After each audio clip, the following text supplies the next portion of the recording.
Merci Adeline, interviewing Troy Van Balthazar for Psychic Lost Magazine. Troy, where were you born? I was born in the USA. I was born in Chicago. Where did you grow up and where would you say you lived your formative years? I lived my formative years in, when I was 3, we moved from Chicago to Hawaii. Okay. And we just went there on a vacation and we ended up staying for the rest of our lives. What did your mother and father do for a living? My father was a judo instructor and he had a judo gym. And my mother was an English teacher in college. Were you encouraged to play music by your family or was it something that you discovered on your own?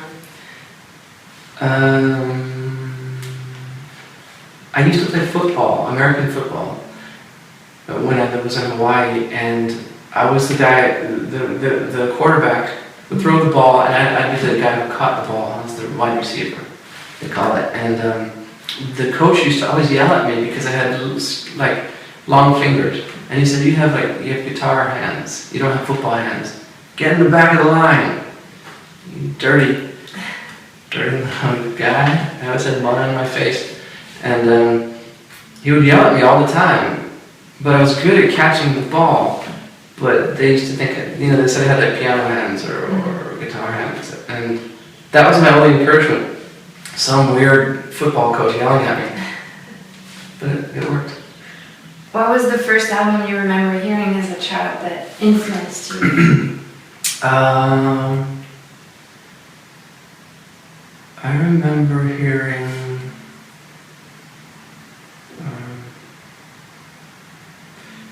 hearing my mother would sing to me all these good songs. Before I went to sleep each night, she would sing to me like all these cool hippie like folk songs from the 60s and stuff. And that was kind of the music that I started listening to. It was every night, every single night. She'd sing for about 30 minutes. And that's kind of, I guess, where I started thinking about it or liking. It made me very relaxed. Mm-hmm. Can you tell me how you first joined your band in Hawaii and how you met the Kroll brothers? Yes. We were growing up in Hawaii, and they were in a punk rock band called Mug, and then they lost their guitar player for some reason, and then I was like in my room doing solos all day, and the guy came from the band and he came and checked me out and said, "Dude, you can solo real good." I'm like, "Thanks, man." He was like, "Do you want to join my band? We're gonna gig around." And I was like, "Yeah." And then I joined, and then I was in his band for a while, and we met, and then we did that band, and then we moved to California, and we continued on with the kind of different music. That was more straight punk rock, it was punk rock. And we wanted to be a little bit more open to different, we didn't want to just stick strictly in that genre.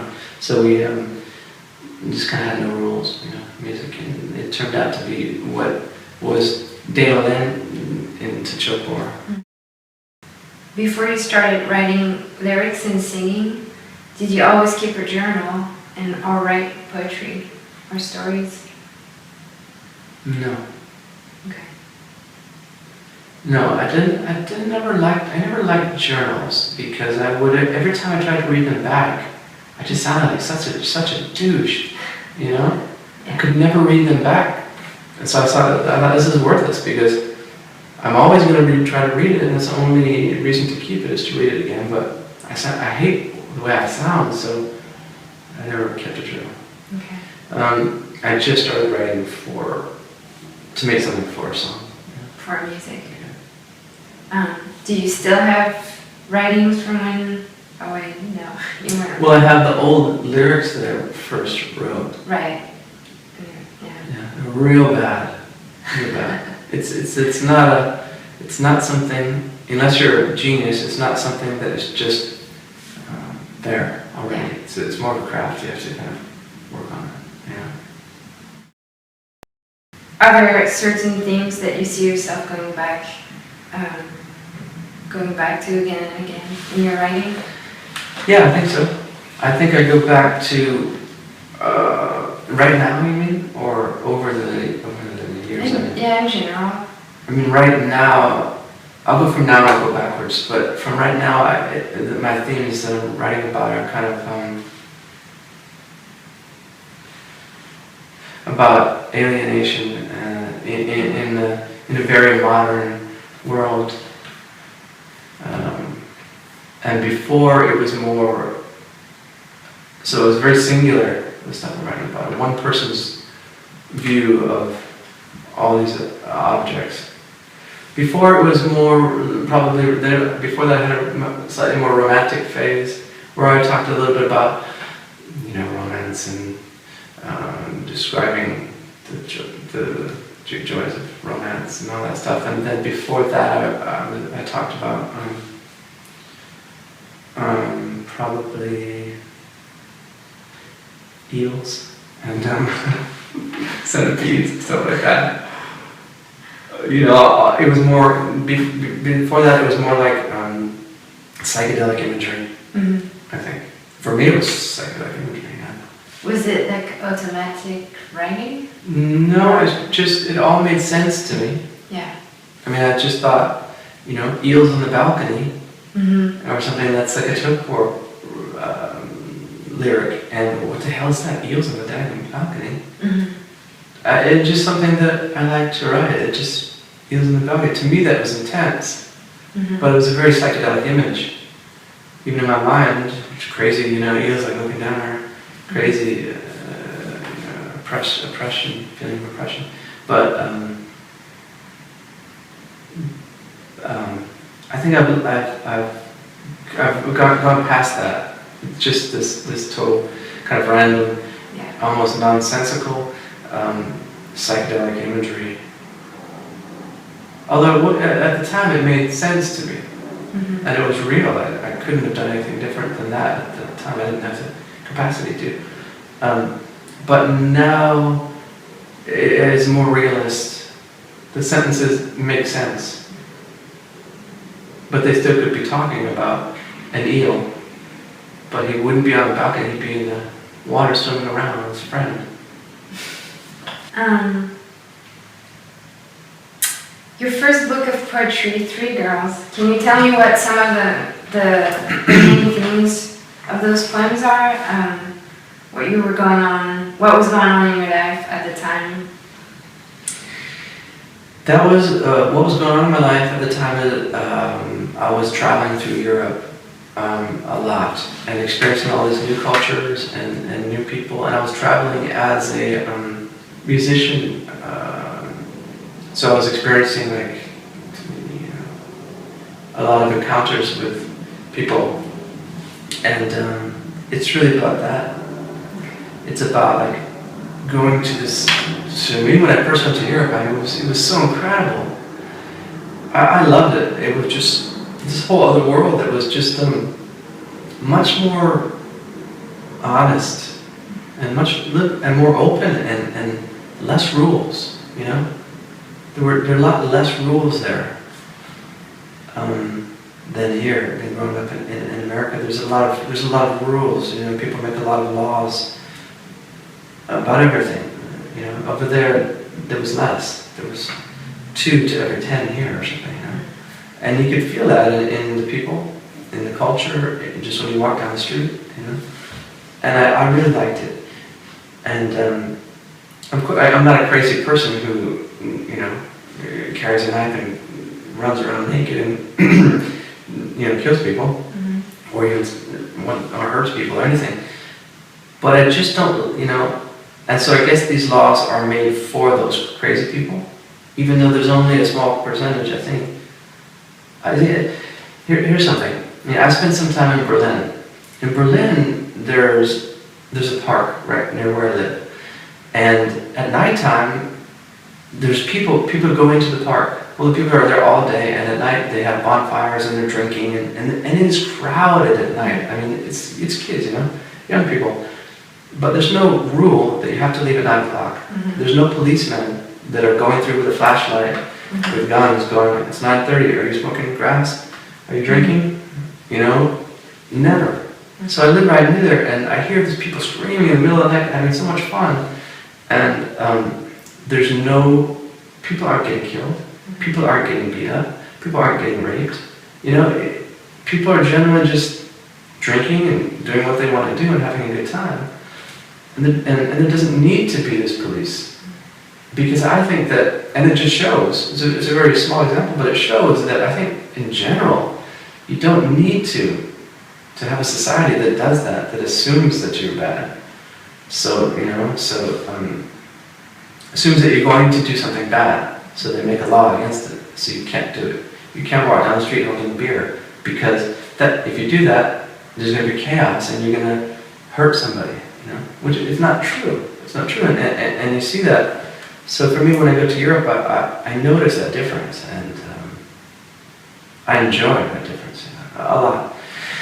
And when I wrote The Three Girls, it was really about the first experience of being there and feeling that, and realizing that we don't need to be that controlled, that people it's not going to be chaos, that it's actually safe there, For the one crazy person, there's hundreds and hundreds of decent people who would never, ever do that, So, it's me, although I didn't, when I wrote that first book, it's about me connecting with people from other countries and stuff. Troy, what keeps you here? In this room? As you wish to see it.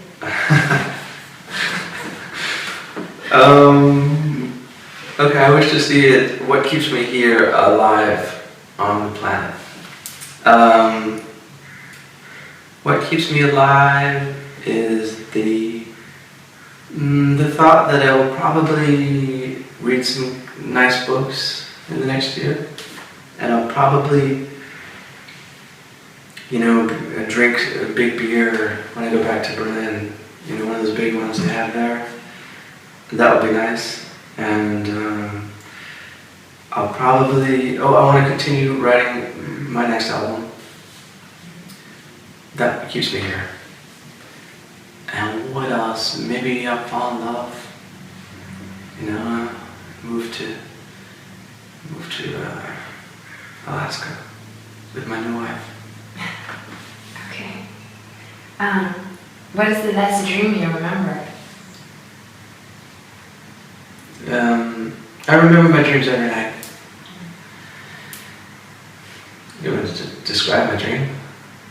Oh, what's the most memorable one? Recent? So that, yeah.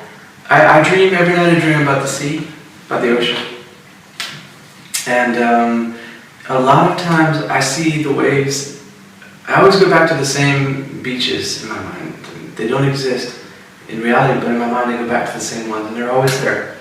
And a lot of times I see other people on waves surfing and having fun, and I never get a chance to go onto the waves. But recently I've had a chance to be in the water and riding the waves, and it's really nice and fun. What have you been reading? I've been reading Memories, Dreams, and Reflections, Carl Jung's autobiography. Okay. The guy's I don't know, I used to like him more than I like him now. Why? He was a total spiritualist. Mm-hmm. I mean, not that I don't like him as a person, but I mean, I didn't realize he was so, I didn't remember that he was so, I mean, it just seems like, yeah, he believed in science, but more than that, he believed in ghosts.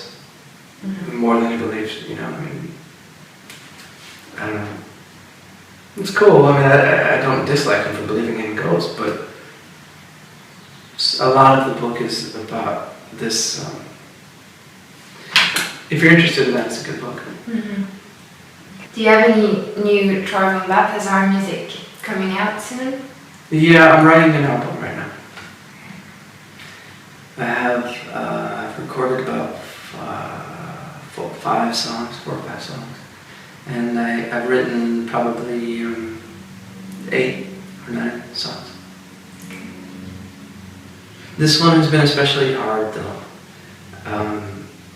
because like I was saying that, you know, I come to parts of my life where I have felt like a failure, you know, and I felt like my music is meaningless. What I'm doing is meaningless. It's worthless, you know, and that slows you down. Mm-hmm. When you really believe that, it slows you down because I can rationalize those claims. You know, I can say that it is worthless in a way because it's not worth anything to the world, you know, and it's not worth any money, that's for sure. It's not. What is it worth? Just me expressing myself? It's not very much. I can express myself, you know, by just talking to you right now. Mm-hmm. And then I can go eat donuts. It's you know, I mean, why do I need to spend a year writing and concentrating? But then, so I think these weird negative thoughts, they bring me down to this place where I feel like a failure.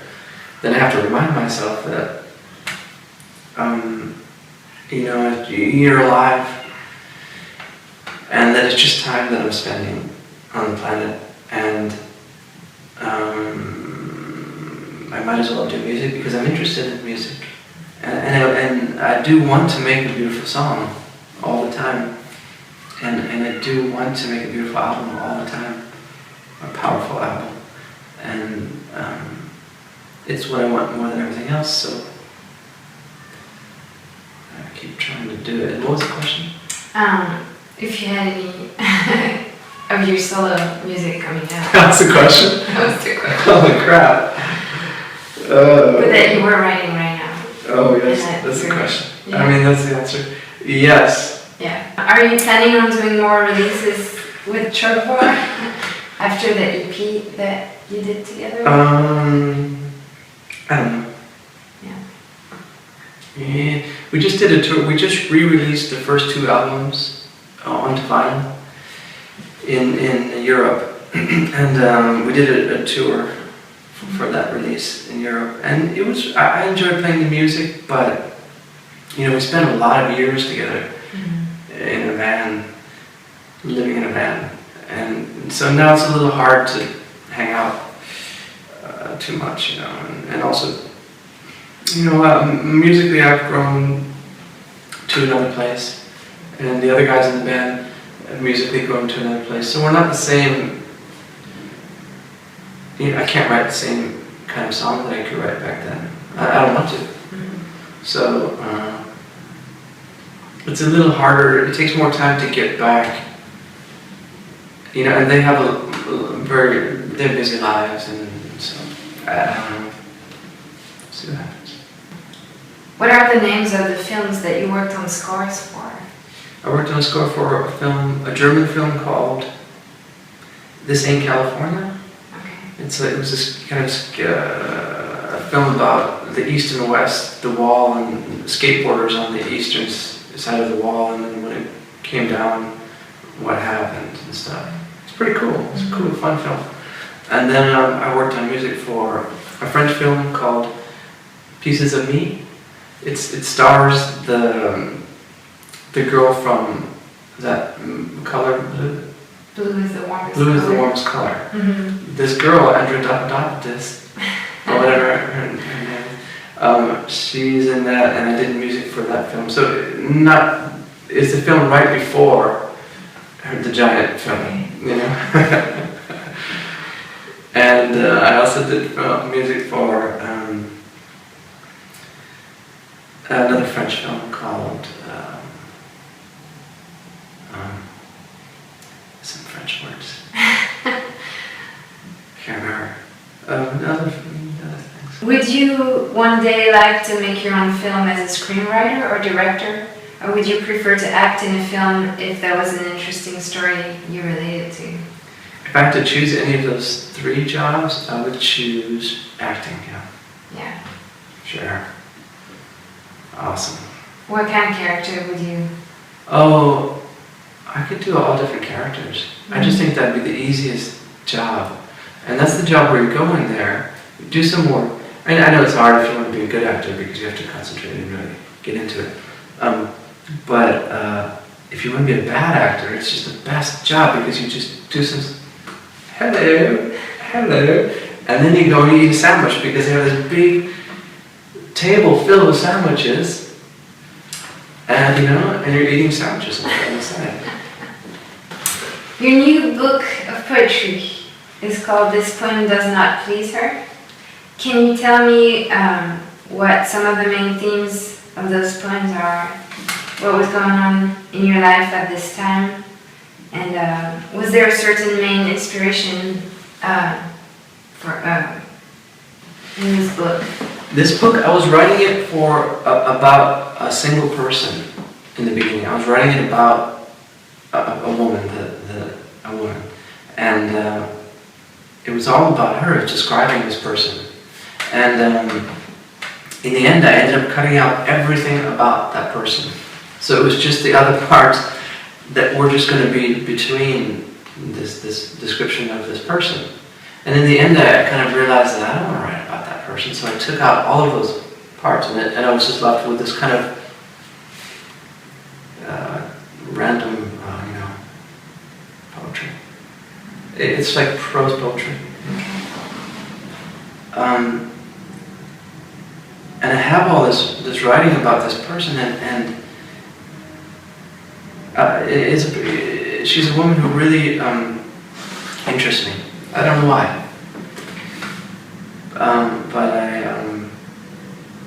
But the more I got to know her, I just realized that it was not very interesting. And in reality, she was really dull. And so over the course of this time, after writing a lot about her, I'm imagining all these things because she does bring this imagination somehow. After really getting to know her more and more, and just realizing that she just goes, she doesn't say anything or do anything. I just said, I'm going to take all of that out because she doesn't, I think she did something or said something that just clicked, and I just put the other stuff in and made the book. And basically what I was going through in that time was I was doing kind of what I've been doing for the last many years, is traveling through Europe and making music and living in different places and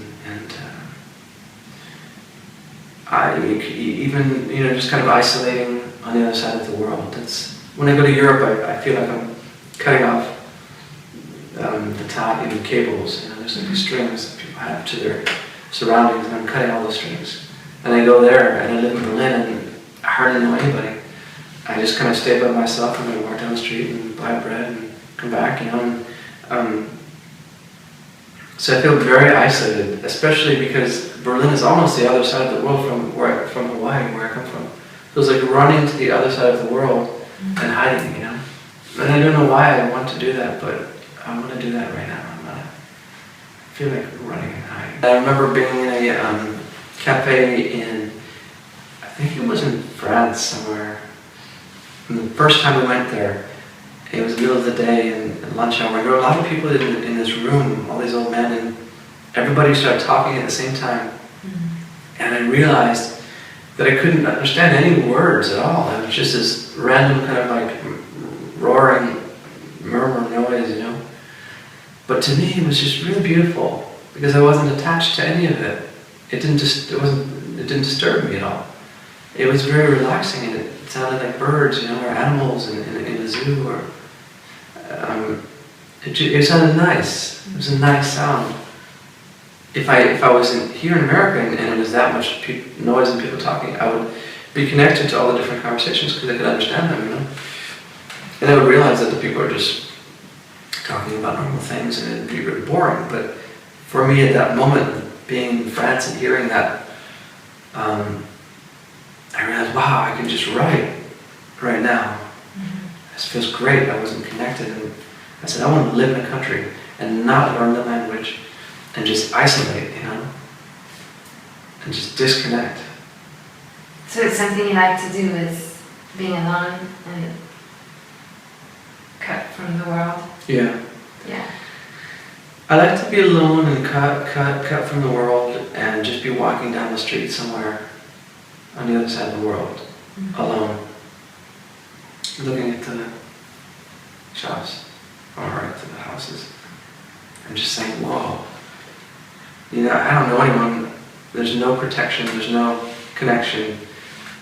I'm just really like standing on the top. It's like, it feels like standing on top of a mountain. There's no one to catch you, but it feels really cool. You know, it's exciting because you're really just out there. You know? But I do notice the more I learn of the language, the more that feeling goes away and it becomes more like anywhere else.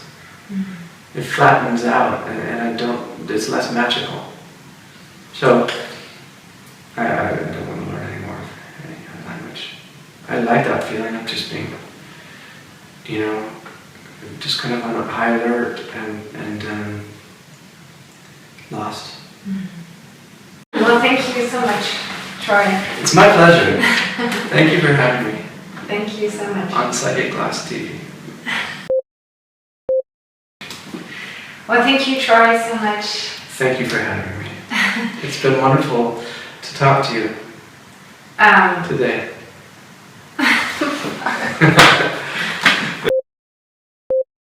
Well, thank you, Troy, for this interview. Thank you. We can't wait to hear your music and your next writings. Thank you very much.